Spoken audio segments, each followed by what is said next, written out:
The ruins of Ironvale stretched beneath a heavy sky, where silence was broken only by the distant thunder of artillery. Captain Marcus Ellery led his squad through shattered streets, their boots crunching over broken glass and twisted steel.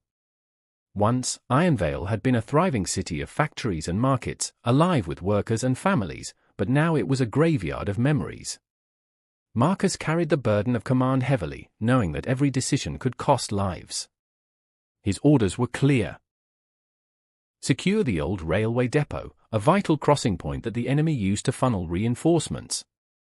The men followed him with grim determination, each scarred by battles past. Lieutenant Rowan, his closest ally, whispered that enemy patrols had been spotted near the cathedral ruins. Marcus nodded, his jaw tight. Retreat was impossible, the resistance depended on their courage tonight. As they moved, the smell of smoke and iron clung to the air, mingling with the faint scent of ash from burned homes. Every shadow seemed alive, every corner a threat. Yet Marcus knew retreat was impossible, the resistance depended on their courage tonight. He thought of his sister back in Hollowford, who believed he was already dead. That thought fueled his resolve. The squad reached the edge of the depot as dusk fell, the sky painted in hues of fire and blood. The silence before battle was suffocating, but Marcus raised his hand, signaling readiness. In that moment, he understood, this fight was not only for survival but for the soul of Ironvale itself. The men crouched low, waiting for his signal, hearts pounding in unison. The depot loomed ahead, its broken windows glowing faintly from lanterns inside. Marcus inhaled deeply, steadying himself. Tonight, they would either reclaim a fragment of freedom or vanish into the ruins like countless others before them. The valley road leading toward Hollowford was crowded with refugees, their faces pale from exhaustion and fear. Among them moved Clara Ellery, Marcus's younger sister, who had refused to leave the hospital where she worked. Hollowford had become a fragile sanctuary, its stone bridges and narrow streets filled with wounded soldiers and frightened families. Clara's hands were raw from endless hours of stitching wounds, boiling water, and comforting children who cried through the night. Supplies were dwindling, bandages torn from old sheets, medicine diluted to stretch further. Yet Clara refused to abandon her post. She remembered Ironvale before the war, when she and Marcus would walk along the riverbanks, dreaming of futures untouched by conflict. That memory gave her strength. Rumors spread quickly through Hollowford, enemy forces were advancing across the valley, and the hospital might soon be surrounded. Clara gathered volunteers, turning the building into a fortress of compassion. She organized shifts, taught young girls how to clean wounds, and instructed boys to carry buckets of water from the well. Every candle lit in the ward became a symbol of defiance, a fragile flame against the darkness. Outside, the distant thunder of artillery echoed like a storm rolling closer. Clara stood at the doorway, watching the horizon, her heart heavy with worry for Marcus. She did not know if he still lived, but she believed that somewhere in the ruins of Ironvale, her brother was fighting not only for survival but for her and everyone who still clung to hope. That night, as shells exploded in the distance, Clara whispered a vow: Hollowford would not fall easily. If the enemy came, they would find not weakness but resilience, a city of healers and survivors who refused to surrender. Night fell over Ironvale, cloaking the ruins in shadows that seemed alive. Captain Marcus Ellery's squad crouched near the railway depot, their breaths shallow, nerves taut. Lanterns flickered inside the building, casting silhouettes of enemy soldiers across broken windows. Lieutenant Rowan leaned close, whispering that reinforcements were gathering on the northern tracks. Marcus tightened his grip on his rifle. They had waited all day for this moment, and hesitation now would mean disaster. Suddenly, gunfire erupted from the eastern street. It was Michael's detachment, pinned down and desperate. Marcus recognized the voices shouting through the chaos. His sister Clara's brother had joined that unit weeks earlier. Without hesitation, Marcus signaled his men forward. They surged into the depot yard, bullets slicing through the night. The clash was immediate and brutal. Grenades exploded against shattered walls, rifles barked, and screams echoed across the platforms. The depot became a battlefield of smoke and steel. Marcus fought with ferocity, driving his squad through the enemy line. Rowan hurled a grenade into a machine gun nest, silencing its deadly fire. Michael's men broke free, joining the assault with renewed strength. For a moment, the resistance seemed unstoppable, their courage outweighing their lack of heavy weapons. Yet Marcus knew the danger was far from over. Tanks were rumored to be advancing from the east, and the depot's capture would only delay the inevitable. As dawn approached, the yard was littered with debris and fallen soldiers. Marcus stood among the wreckage, chest heaving, eyes scanning the horizon. Victory tonight was fragile, a fleeting spark in the darkness. He looked at Rowan and Michael, both battered but alive, and realized the fight had only begun. The depot was theirs, for now. But the war would demand far greater sacrifices before freedom could be reclaimed. The city of Hollowford trembled under the weight of approaching war. Clara Ellery stood at the hospital's entrance, her white apron stained with blood and soot, her eyes fixed on the horizon where flashes of artillery lit the night sky. Inside, the wards overflowed with wounded soldiers and terrified civilians. The air smelled of antiseptic mixed with smoke, and the cries of the injured echoed through the stone corridors. Clara refused to abandon her post, even as shells exploded closer each hour. She remembered her childhood in peaceful Fairmorn, where laughter filled the streets and the river sparkled under summer sun. That memory gave her strength now, a fragile anchor against despair. She gathered volunteers, transforming the hospital into a fortress of compassion. Young girls tore sheets into bandages, boys carried buckets of water from the well, and elderly men stood guard at the doors with whatever weapons they could find. Clara moved among them tirelessly, stitching wounds, whispering encouragement, and lighting candles in every ward.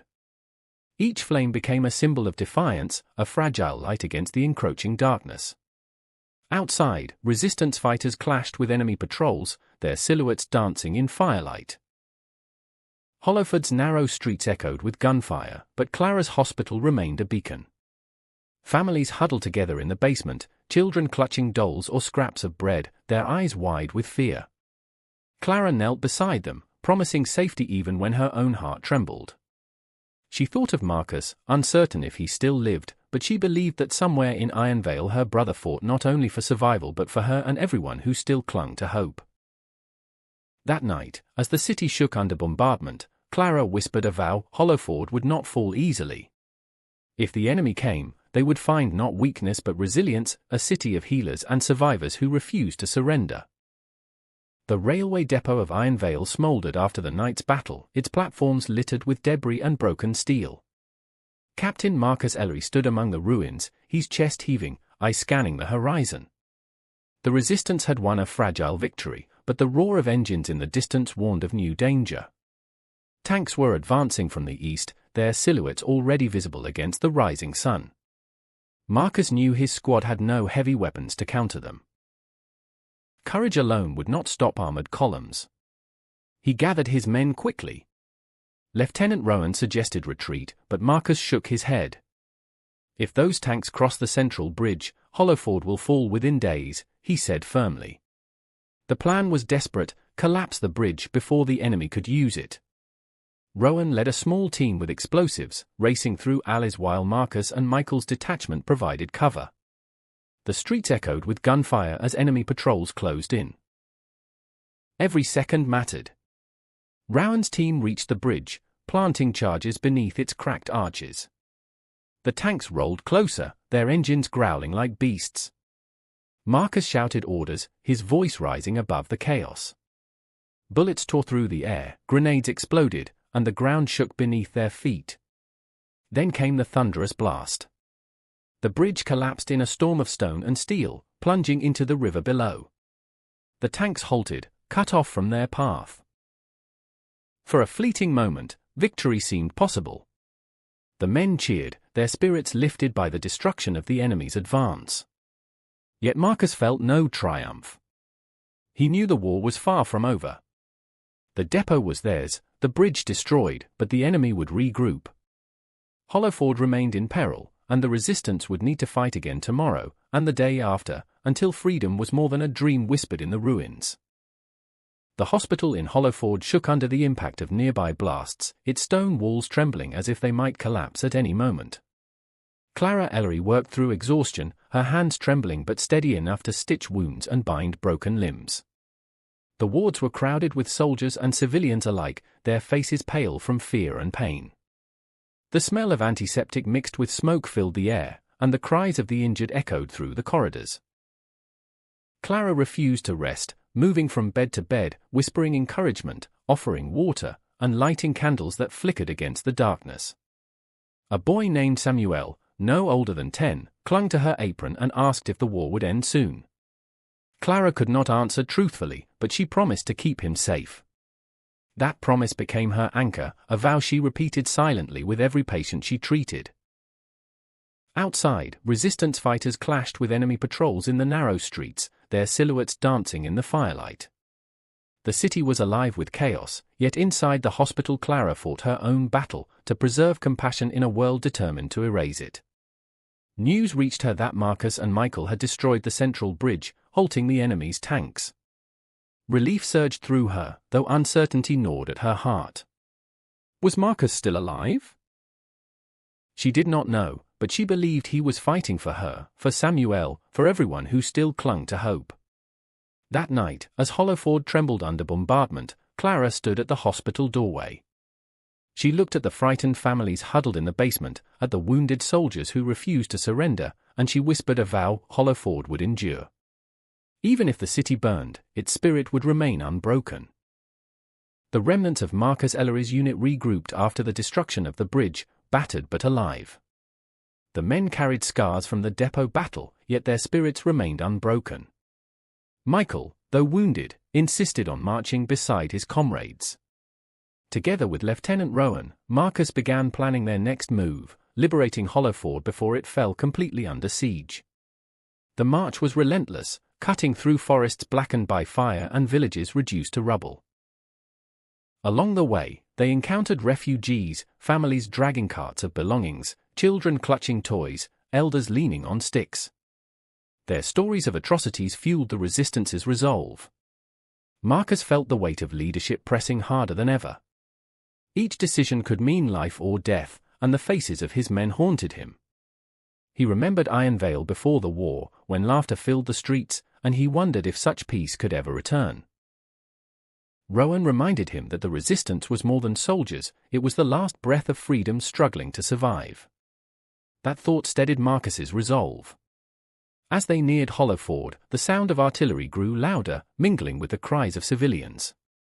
The hospital, Clara's sanctuary, had become the heart of the city's defense. Marcus knew that saving Hollowford meant saving his sister, though he dared not speak her name aloud. The men prepared for the final clash, checking weapons, whispering prayers, and tightening their grips on rifles. The night before battle, Marcus stood beneath a ruined archway, staring at the stars. He whispered a vow Hollowford would not fall. Even if the resistance was crushed, they would fight until the last breath, carrying the flame of humanity through the darkness. The final clash came at the gates of Hollowford, where the resistance gathered for what they knew might be their last stand. Captain Marcus Ellery, flanked by Lieutenant Rowan and Michael, led the charge through the narrow streets, their voices rising above the thunder of war. The enemy advanced with tanks and infantry, determined to crush the city once and for all. Yet Hollowford's defenders fought with a ferocity born of desperation. Every alley became a battlefield, every rooftop a fortress. Inside the hospital, Clara stood at the doorway, her candle still burning despite the chaos. She watched as wounded soldiers were carried in, refusing to let despair take root. Her voice carried through the wards, urging survivors to hold on, reminding them that Hollowford was more than stone and mortar, it was a symbol of defiance. Children huddled in the basement, clutching each other as the ground shook, but Clara's presence steadied them. The battle raged through the night, echoing across the valley. Marcus fought tirelessly, his rifle blazing, his determination unyielding. Rowan fell wounded but refused to leave the fight, while Michael shielded his comrades with unwavering courage. As dawn broke, the smoke cleared to reveal a city battered but unbroken. The resistance had prevailed, though at a terrible cost. Streets were littered with debris, and the cries of the wounded mingled with the silence of the fallen. Marcus stood at the gates, his uniform torn, his face streaked with ash. He looked upon Hollowford, knowing peace was still distant. Yet in Clara's eyes, he saw hope, a fragile light that refused to die. Together, they vowed to rebuild, to honor the fallen, and to carry the flame of humanity through the darkness. Hollowford had endured, and with it, the dream of freedom lived on.